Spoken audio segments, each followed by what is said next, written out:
본 말씀을 통해서 이 위기의 자초와 극복, 위기의 자초와 극복이라는 제목으로 하나님의 말씀 증거하겠습니다. 이 뉴스 기사를 보니까 어떤 사람이 복권에 당첨이 됐는데 너무 좋아가지고 뭘 살까? 그러고 돌아다니다가 복권을 잃어버렸답니다. 누구라 주스미 임자인데 그 사람이 식겁을 해가지고 자기가 지나왔던 자리들을 돌아가면서 계속 찾다가 어떠한 주차장 있는 자리에서 찾았답니다.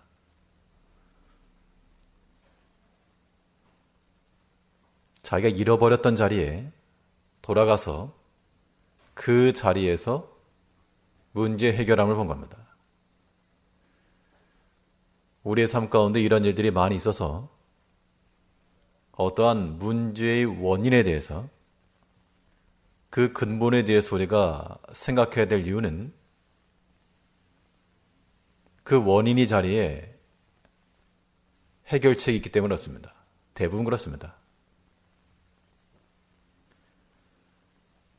우리 삶 가운데 있는 여러 가지 문제들을 가만 보면 그 원인이 있는 곳에 답도 있다.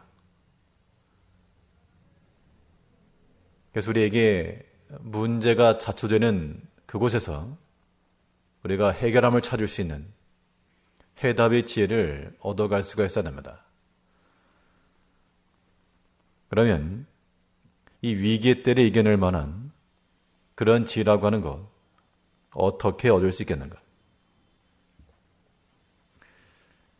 위기 때마다 우리가 돌아가서 확인하고 찾아야 될 자리는 무엇인가? 오늘 본 말씀을 통해서 살펴보도록 하겠습니다. 첫째로 이 위기 때마다 우리가 갖춰야 될 마음이라고 하는 것은 이면적 사고를 갖춰야 되겠습니다. 이면적 사고라 함은 눈에 보이는 것이 다가 아니다 그겁니다. 특히 우리 신앙인들은 믿음의 본질이라고 하는 것이 보이지 아니함이 있다 하였으므로 우리가 보는 것에 의해서만 판단하고 보이는 것으로만 결정한다 그러면 거기에는 오판이 발생한다는 겁니다. 그런데 반드시 그 보이지 아니하는 것까지 생각해 볼 줄 아는, 우리가 그렇다고 해서 모든 걸 다 알 수가 없지만 모든 판단과 결정함에 있어서는 표면적만이 아니고 그 이면적인 것까지 찾아내는 것이 이 위기를 극복해 나가는 길입니다. 오늘 본문의 내용은 사울이 왕이 되고 이제 2년 차가 되었습니다. 백성들이 원했던 것처럼 우리도 다른 나라 백성들처럼 왕을 주시오. 그래서 우리 백성을 이끌고 나가서 전쟁에 진두지휘하며 나라를 구원할 수 있는 왕을 주시오. 왕을 세웠다는 겁니다. 또 이제 해마다 왕에 출전할 때가 되어서 이 사울 또한 왕의 그런 권세를 가지고 출전했다가 이 3천의 군사를 남기고 나머지 다 장막으로 보내버렸습니다. 그러다 아들 요나단이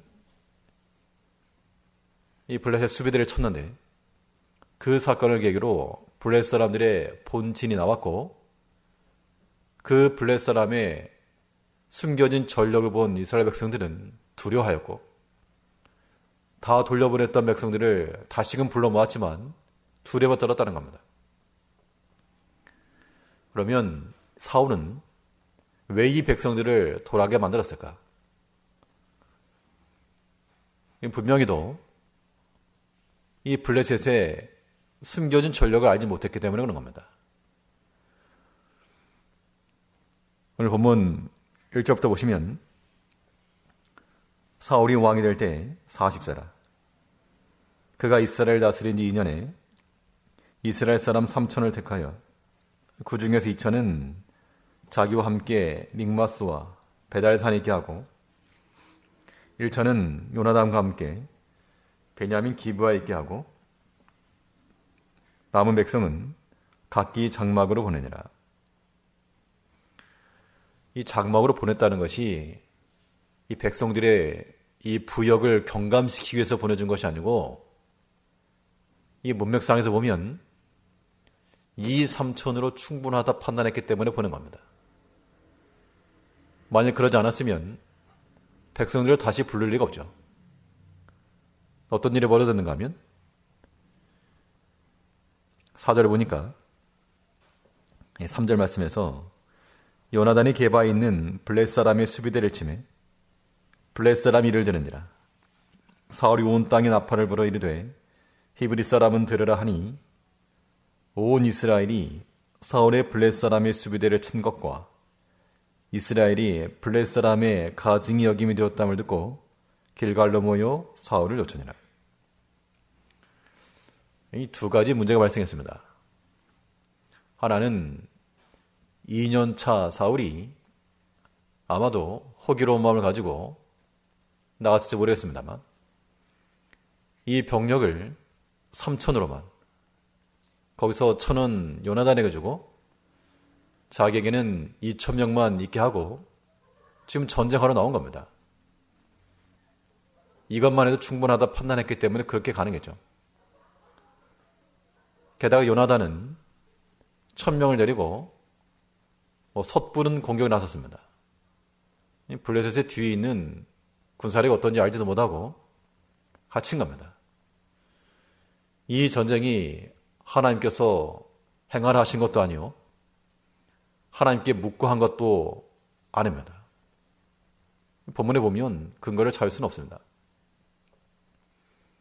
그런데 이 블레셋에 대해서 겉으로 보이는 것만 보니까 이것만 있어도 된다. 3천이면 충분하다. 이는 마치 여호수아가 여리고성 전투를 이긴 후에 아이성을 정탐해 보니까 그거 다 올라갈 필요 없고 3천만 보냅시다. 그와 똑같은 마음이었다는 겁니다. 그런데 정작 그 블레셋의 세력이 어땠는가? 사울이 생각했던 것 이상의 것이었습니다. 보면 5절을 보면 블레셋 사람이 이스라엘과 싸우려 하여 모였는데 병거가 3만이요 마병이 6천이요 백성은 해변의 모래같이 많더라. 그러니까 사울이 처음 봤을 때는 3천 이 짝이면 이겼다 했는데 숨겨진 병력들이 있어가지고 병거가 3만, 마병이 6천, 보병은 해변의 모래와 같이 많고 만일 사울이 이것을 처음부터 알았더라면 혹은 첩자를 보내서나 정탐을 보내서 이런 것들을 파악했더라면 백성들의 병력을 돌려보내는 병력 감축을 하지 않았을 것이요 또 섣부르게 공격하지 않았을 겁니다. 그냥 보이는 대로만 판단하니까 그 이면에 감춰진 것들을 알지 못한 겁니다. 사람은 감춰진 것을 알 수 없죠. 그러나 우리가 어떤 것을 판단하고 결정하고 실행함에 있어서는 아무튼 보이는 것으로만 하는 것은 굉장히 위험합니다.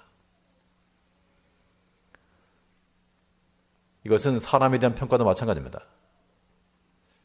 우리가 한길 사람 속을 알 수 없다라고 말을 하는데 모르죠 사실은.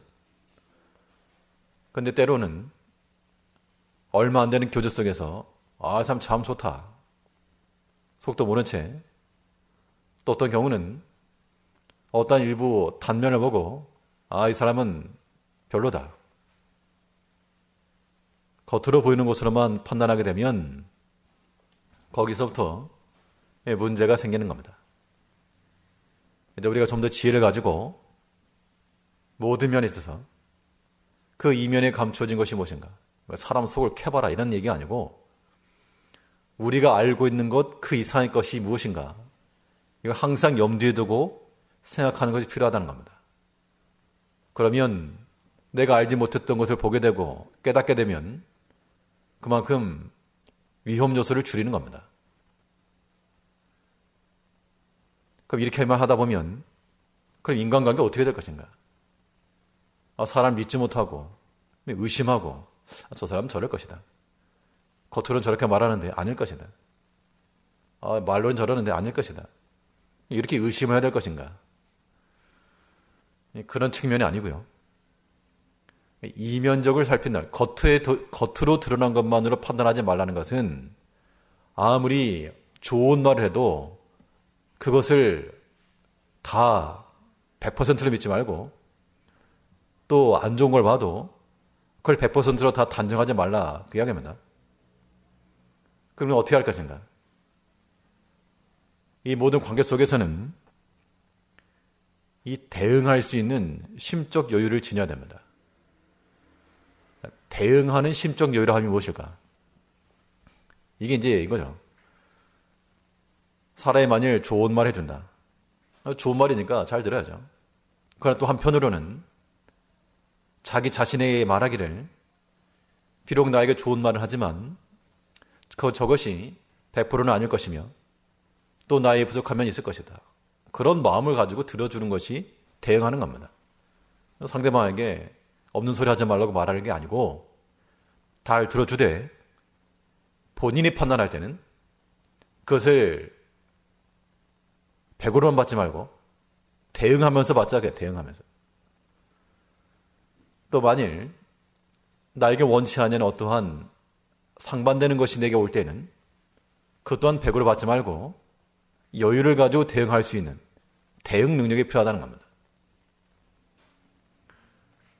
우리가 만일 이런 관점을 가지고 나가게 되면 웬만한 문제들은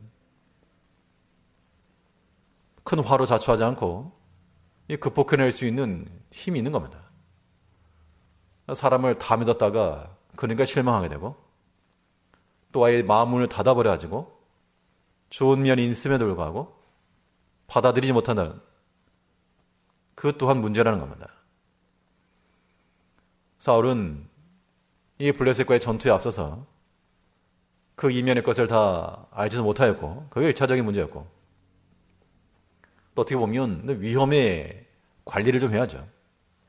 이 전투라고 하는 것이 물건 살 때 흥정하는 것처럼 손해보고 살 수 있는 그런 게 아니고 이 사람의 목숨이 왔다 갔다 하는 것인데 비록 아무리 눈에 볼 때 우리가 우세하다 하더라도 보충 병력을 좀 남겨놓거나 혹은 최소한도로 이 다음 단계까지는 좀 이 위험 관리를 했다 그러면 그나마 좀 나았을지 모를 일입니다. 근데 그게 전혀 없이 다 돌려보낸 겁니다. 돌려보낸 그때만 보면 사울의 왕이 인기가 올라간 겁니다. 참 왕 잘한다. 전쟁에 나갔는데 우리 굳이 할 것도 없고 참 잘한다. 어떻게 보면 여론에 휘말렸을지 모를 일이지만 그러나 그런 판단은 화를 자초한 판단이었습니다. 이런 사울이 취한 이런 환경이라고 하는 것은 우리가 처하는 상황과 별 다를 바가 없습니다.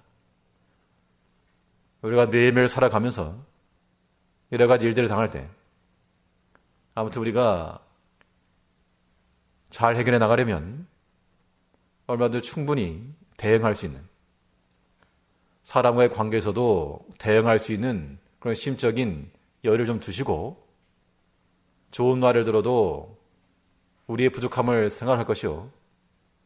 좋지 않은 말을 들을 때에도 또 저게 다가 아니다. 긍정적인 것들을 생각할 줄 알고 이게 대응력입니다. 이러한 마음을 가질 때 우리가 모든 문제로부터 해결함을 받을 수가 있다. 이게 이면적 사고다라고 말할 수 있다는 겁니다. 우리 성도의 삶은 믿음에 근거한 실천적 지식이 되어야 됩니다. 우리 가깝게는 우리 개인과 또 가정 내에서나 또 직장 내에서나 또 우리 교회 공동체 내에서 여러 가지 관계 속에서 일이 이루어질 때 반드시 이면적 생각을 가지고 사람 의심하고 판단하고 그런 의미가 아니고 자기 자신이 잘 대응하고 받아주고 또 소화할 바를 소화해낼 줄 아는 그런 마음을 가지고 나갈 때 우리의 문제를 문제시 되지 않고 잘 극복해낸다는 겁니다. 이런 마음만 가지고 있으면 문제될 것도 없는데 이걸 못하니까 이 겉에 드러나는 것 때문에 다툼이 일어나고 분열이 생기고 속상함이 생기는 겁니다. 우리 가운데 누군가의 관계 속에서 미워하고 증오하는 마음으로 행하는 분 없으시죠? 그 말인즉슨 내가 누군가를 향해서 그렇게 하지 않는다 그러면 다른 사람들도 내게 대해서 미워하거나 악한 감정을 가지고 해하려는 마음을 가지고 대할 사람이 아무도 없다는 겁니다. 그러면 무슨 일이건 무슨 말이건 충분히 소화시켜야죠. 그런 마음이 여유를 가져야지만이 문제가 되지 않고 거기서 해결을 보는 겁니다. 우리 삶 가운데 일어나는 모든 문제들을 해결해 나가고 극복해 나갈 수 있도록 이러한 감춰진 면과 숨겨진 면과 이면적 모습까지라도 살펴볼 줄 아는 그런 지혜를 가지고 살아가는 성도님들 되시기 바랍니다. 둘째로 이 위기의 때를 이겨낼 수 있는 방편이 무엇이겠는가? 위기의 때 우리에게 필요한 것은 준비된 영성입니다. 준비된 영성이라 함은 하나 앞에서 이 경건의 훈련하는 겁니다. 경건의 훈련이죠. 이 위기라고 하는 것이 언제나 간다 예고하고 오진 않습니다. 어느 순간 갑자기 오기 때문에 우리에게 위기인 것이고 피하지 못하기 때문에 위기가 되는 것인데 그럴 때라도 우리는 준비된 영성을 가지고 그 또한 이겨낼 수 있어야 됩니다. 준비된 영성이라고 하는 것은 다른 것으로 준비될 수가 없고 오직 경건의 훈련으로만 가능합니다. 오늘 본문에 보게 되면 이 사울과 백성들이 큰 위기에 빠져서 예상치 못했던 블레셋의 이 병력을 보고 다 두려워 떨었다 그랬습니다. 3절 말씀 다시 보니까요. 요나단이 게바에 있는 블레셋 사람이 수비대를 치매 블레셋 사람이 이를 들으니라. 사울이 온 땅에 나팔을 불어 이르되 히브리 사람은 들으라 하니 온 이스라엘이 사울의 블레셋 사람의 수비대를 친 것과 이스라엘이 블레셋 사람의 가증역이 되었다함을 듣고 길갈로 모여 사울을 쫓으니라. 왔는데 이 백성들이 이 블레셋 사람들의 병력을 보고 6절 말씀에서 이스라엘 사람들이 위급함을 보고 절박하여 굴과 수풀과 바위 틈과 은밀한 곳과 웅덩이에 숨으며 어떤 히브리 사람들은 요단을 건너 갓고와 길라다운을 가되 사울은 아직 길갈에 있고 그를 쫓은 모든 백성들은 떨더라. 하나님의 군대임에도 불구하고 하나님 함께 하신다는 증거가 없기 때문에 사울 왕도 떨었고 백성들도 숨었고 일본 아예 요단강을 건너서 도망을 쳤고 이 장면은 다윗이 보여줬던 것과는 분명히 대비점을 보여주고 있습니다. 다윗도 큰 위기를 당했죠. 근데 다윗은 어떻게 했습니까? 그가 크게 궁급하였으나 그 하나님을 힘입어 용기를 얻었더라. 갑자기 백성들이 돌을 들어서 자기를 치료하니 얼마나 당황했겠습니까? 전쟁에서 이기고 돌아왔는데 승리의 전리품을 들고 왔는데 마을이 회파되고 처자는 잡혀가고 기가 막힌 상황이 펼쳐진 겁니다. 마음이 낙담이 되고 울 기레가 엎드리고 소리 높이 울었을 때 거기에 붙여서 돌을 들여 다윗을 치료하는 이런 모반의 사건이 일어났다는 겁니다. 우리가 이런 일 당하면요 참 이거 견딜 수 없습니다. 믿음 안에서 내가 좋은 일 하고 힘써 수고했는데 도리어 그 수고의 결과가 칭찬과 혹은 격려가 아니라 비난과 욕이 돌아오게 되면 얼마나 상심이 됩니까? 그런 일을 당했을 때 다윗도 그랬고 사울도 그랬고 이 동일한 환경을 맞았지만 그걸 대처하는 자세가 다른 겁니다. 사울과 백성들은 두려워하여 떨었고 다윗은 크게 공급하였으나 여호와 하나님을 힘입어 용기를 얻었다. 우리 위기 가운데 갖춰야 될 일이 무엇입니까? 당연히 하나님을 구해야죠. 그런데 이 사울은 백성들과 더불어서 자기들의 무릎을 꿇어서 하나님의 능력을 구한 것이 아니요 사무엘이 오기만을 기다렸다는 겁니다. 물론 이 사무엘 선지자를 통하여서 하나님의 뜻을 찾는 것은 간일이었으나 그건 하나님께서 사무엘의 기도만 들으시는가? 그럴 리가 없습니다. 그 누구라도 하나 앞에 간절함을 가지고 엎드려 구하는 그 누구라도 하나님이 들어주실 것인데 그러한 경건의 연습과 훈련과 경험이 없다 보니까 위기 앞에서 두려워할 줄 알았지만 하나님을 찾지 않은 겁니다. 우리 성도들의 삶도 마찬가지입니다. 우리가 어려움을 처할 때 큰일 났다, 위기다, 여러 가지 정보를 찾고 여러 가지 자료를 알아보고 여러 가지 나를 도와줄 사람은 손 쓰지만 정작 하나 앞에 무릎을 꿇어서 하나님의 도우심을 구하였는가? 어떻게 보면 우리의 뛰어난 경험들이, 신앙적 지식들이 이건 기도한다고 되는 거 아니야.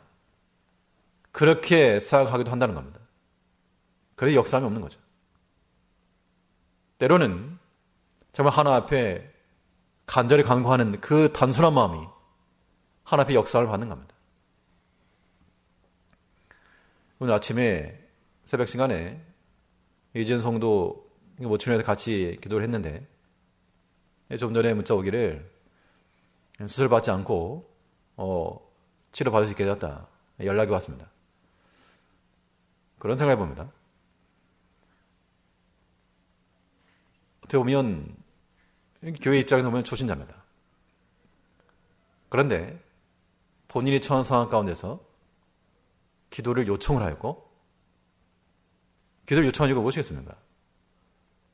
뭐 다른 걸 바라는 게 아니죠. 말 그대로 좀 기도해달라. 제가 볼 때는 오래된 성도들보다 도리어 더 믿음이 낫지 않은가. 우리는 감추는 게 많잖아요. 드러내기 싫어하고 평가받을까 두려워하고 물론 때로는 그런 것도 사회관계 속에서는 필요하겠습니다만 그러나 하나 앞에 도움을 요청하고 기도를 구하는 것이 훨씬 잘하는 겁니다. 하나님께서 그런 백성들의 기도를 들으실 것이 분명합니다. 물론 결과가 이렇게 나왔으니까 말한 거지만 뭐 안 줄 수 있었겠죠. 그래도 하나님의 능력을 구하고 기도한 백성들은 이 모든 결과가 하나님의 기도의 응답인 겁니다. 감사한 거잖아요. 우리 삶 가운데 있어서도 성도님들의 개인과 가정과 또 모든 형편 속에 기도할 일이 왜 없습니까? 사방천지인데. 그런데도 불구하고 우리에게 기도하지 않는 겁니다.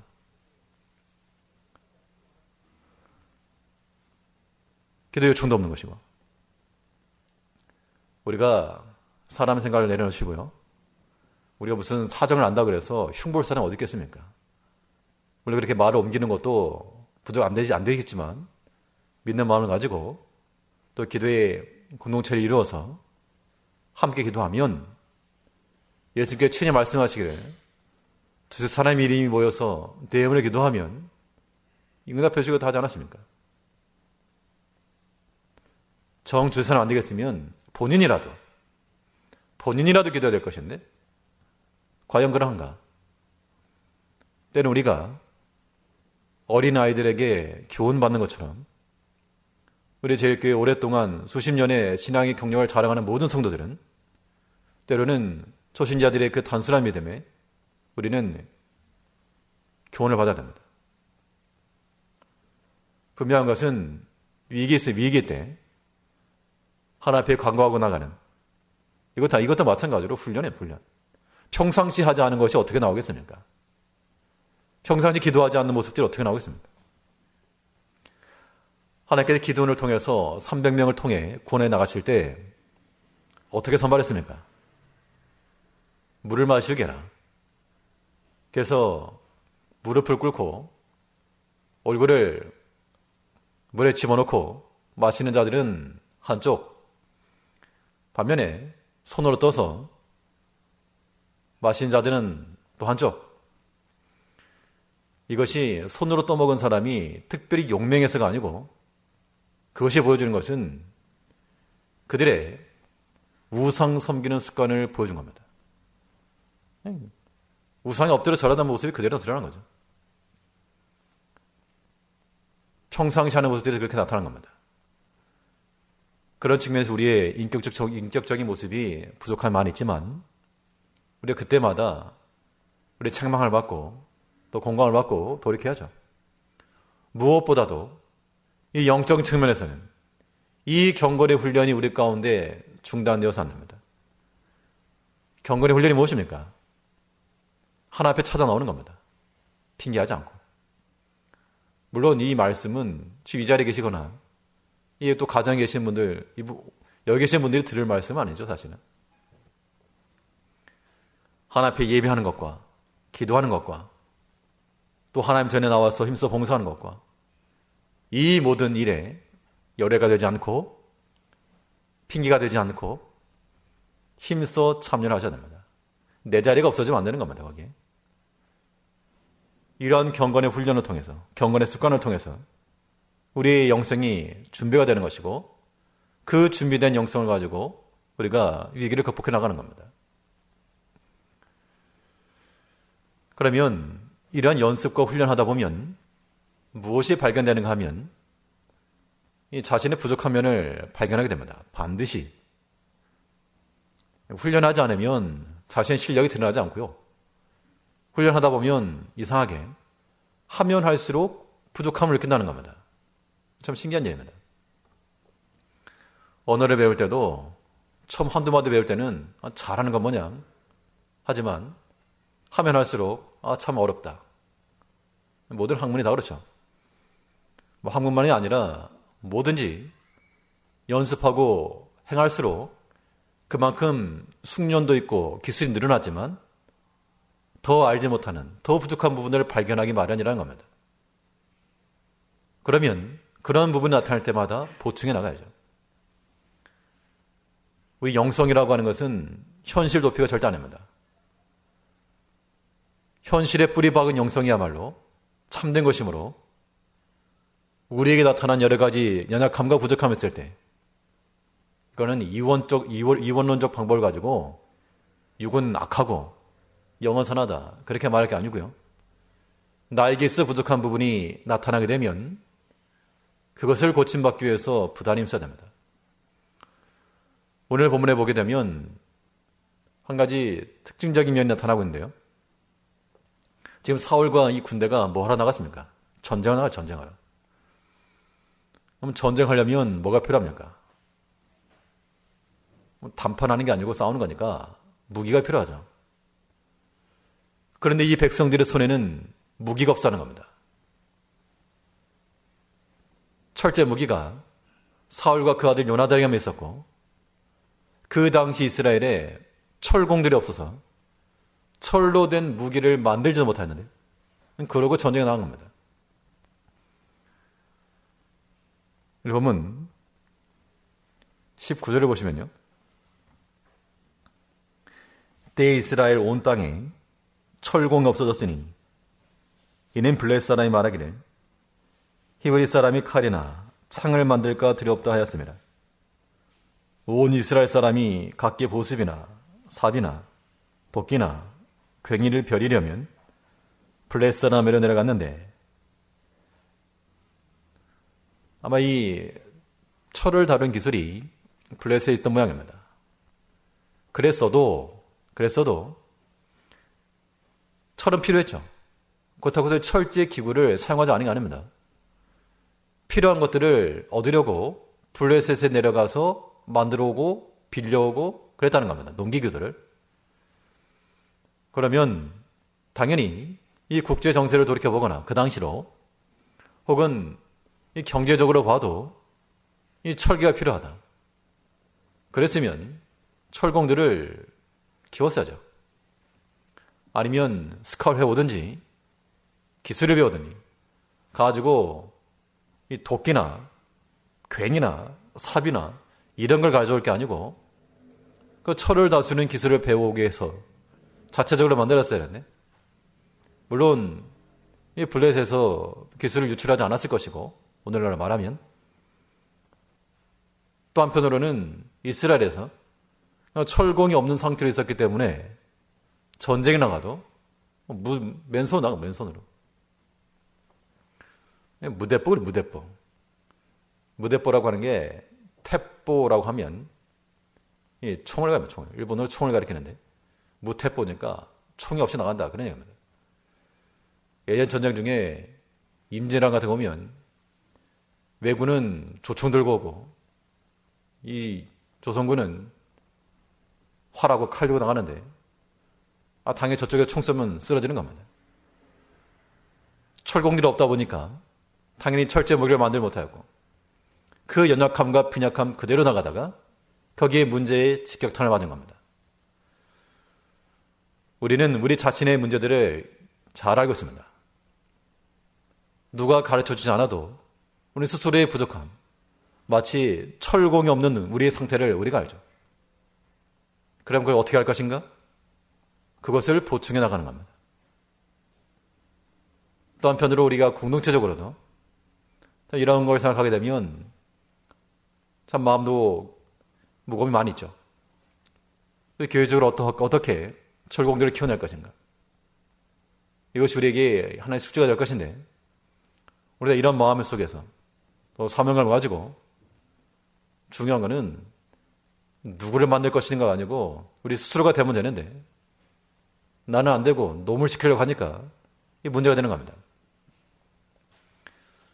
그러다 하나 앞에서 기도하는 철공들이 되고 또 하나님을 섬기는 그런 철공들이 되어서 어떤 위기에 따라도 우리가 직접 나서서 우리의 모든 섬김과 헌신을 통해 여러 가지 문제와 위기들을 극복해 나갈 수 있어야 한다는 겁니다.